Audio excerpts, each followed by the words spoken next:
बुधवार के दिन अगर शंकर पर एक लोटा पानी चढ़ाया जाता है तो जिन लड़कियों का विवाह नहीं हो रहा, जिन बच्चों का विवाह नहीं हो रहा, उन बच्चों के भी विवाह हो जाते हैं। हमारा शिव कथा कर आपका व्यापार बन गया, 4 दिन दुकान अच्छी चल रही है और 4 दिन बंद हो रही है, तो महाराज थोड़ी सी काली तिल्ली लेना महाराज, उसमें एक बमूल का कांटा लेना, काली तिल बमूल का कांटा, और किसी भी वृक्ष की 5 पत्तियां लेना महाराज, उसको लेकर अपने दुकान में व्यापार में, या जिसको औषधि ना लग रही है, जिसका स्वास्थ्य गड़बड़ हो रहा हमारा, उसका स्पर्श कराकर या 21 बार उस पर से उतार कर, और उतारना क्या नाम लेकर है? अवधूतेश्वर महादेव।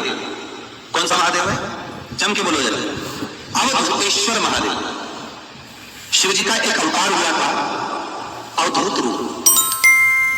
किसी व्यक्ति ने मानो बड़े कोई भूमि पर कब्जा कर लिया और नहीं छोड़ो, शमी पत्र की 5 पत्ती, कितनी पत्तियां लेना है? 5। शमी पत्र की 5 पत्ती, बेल पत्र की 11 पत्ती, मकर राशि में प्रवेश करते समय सूर्य का स्मरण करते हुए सूर्य पे से 7 बार घुमा करता भगवान शिव का नाम मंत्र लेते हुए, जो शिव महापुराण का मूल मंत्र है, श्री बोलिए जम के, श्री शिवाय नमस्तुभ्यम। शिव महापुराण के मूल मंत्र का स्मरण कर सूर्य पर से घुमाकर शंकर भगवान के शिवलिंग पर जो समर्पित कर देता है, और चढ़ी हुई एक बेलपत्र शमी पत्र उस स्थान पर डाल देता है, जो कब्जा नहीं छोड़ रहा महाराज, 6 महीने के अंदर वो कब्जा छोड़कर भागता नजर आता, छोड़ना ही पड़ता। आप शास्त्र कहता है कि अवधूतेश्वर महादेव का जो रूप है वो रोग का निवारण करने के लिए, व्यापार की वृद्धि को आगे बढ़ाने के लिए। आप लोगों ने कहीं देखा होगा, किसी के आपस में देखा होगा कि वास्तु शास्त्री कहते हैं कि दौड़ते हुए घोड़े का फोटा लगाओ। सुना कि नहीं सुना? अरे बोले तो सुना कि नहीं सुना? किसी वास्तु वाले के पास जाओगे ना, तो बोलेगा तुम्हारा आगे अच्छा नहीं चल रहा, तो दौड़ते हुए घोड़े का फोटो लगा, जो घोड़े 4-5 घोड़े दौड़ रहे हैं उनका फोटो लगा। क्यों कहते हैं? उसका कारण क्या है? वास्तु शास्त्री ऐसा क्यों बताते हैं कि दौड़ते हुए घोड़े का फोटो? उसका शास्त्र प्रमाण शिव महापुराण करती है महाराज कि शिव का एक रूप अवधूतेश्वर है, जिसको ब्रह्मा जी ने घोड़े का रूप दे दिया, और घोड़े का रूप देकर उसको समुद्र में डाल दिया, जिससे जलंधर की उत्पत्ति हुई। तो अगर मान लो अगर प्रॉब्लम चल रही है, व्यापार में दिक्कत आ रही है, व्यवसाय में तकलीफ आ रही है, या किसी न किसी रूप में कोई ना कोई कष्ट आपको लग रहा है, तो अवधूतेश्वर महादेव का नाम लेकर काली तिल्ली वृक्ष की पत्ती और एक बमूल। इस पूरे श्रोता भाई बहनों से केवल इतना सा निवेदन है कि जिस भूमि को, जिस मकान को, जिस जमीन को, जिस जायदाद को आप बनाना चाहते हैं, जिस प्लाट को आप निर्मित करना चाहते हैं, कई घर ऐसे किराए के मकान में रहते थे तो अच्छे रहते थे, जब से घर बनाया प्रवेश करा तब से रो रहे हैं। 25 बार वास्तु शास्त्री वालों को बुला लिया, उसने यहाँ से सीढ़ी तोड़ दो, यहाँ से बना दो, यहाँ बाथरूम तोड़ दो, यहाँ से बना दो, ये पीछे से रास्ता कर दो, यहाँ से बना दो। ईमानदारी से कहना, पहले के समय में क्या वास्तु शास्त्री होते थे? नहीं। घर के बुजुर्ग कहते थे यहाँ कमरा बना दे बेटा, बेटा कमरा बना देना, यहाँ रसोई घर बना दे बेटा। घर के बुजुर्ग कहते थे वहां कमरा बनता था, घर के बुजुर्ग कहते थे वहां पर भोजन बनता था, उसके बाद भी उनके घर में शांति होती थी, फिर भी उनके घर में समृद्धि होती थी, लक्ष्मी की कोई कमी नहीं होती थी, कमाते कम थे पर देश की जिंदगी जीते थे, सुखमय जीवन जीते थे। आज के जमाने में बेटा कमा रहा, बहू कमा रही, पोता कमा रहा, पोती कमा रही, दादा कमा रहा, सारा घर कमा रहा, उसके बाद भी सुख और समृद्धि और शांति नहीं है, उसके बाद भी आनंद की अनुभूति नहीं है, उसके बाद भी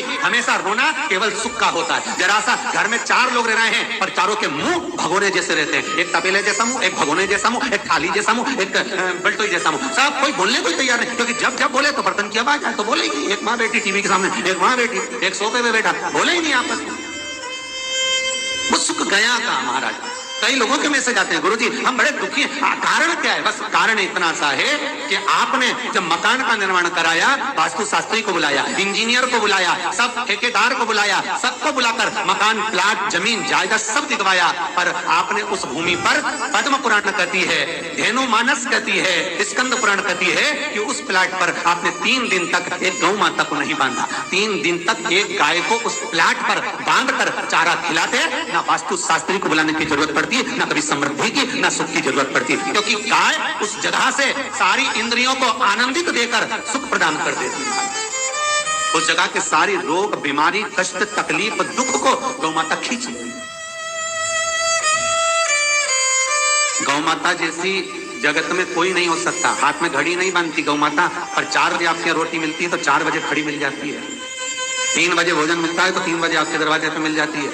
1:30 बजे भोजन दोगे तो 1:30 बजे ही मिलेगी। 1:20 पे दोगे तो 1:20 पे ही मिलेगी।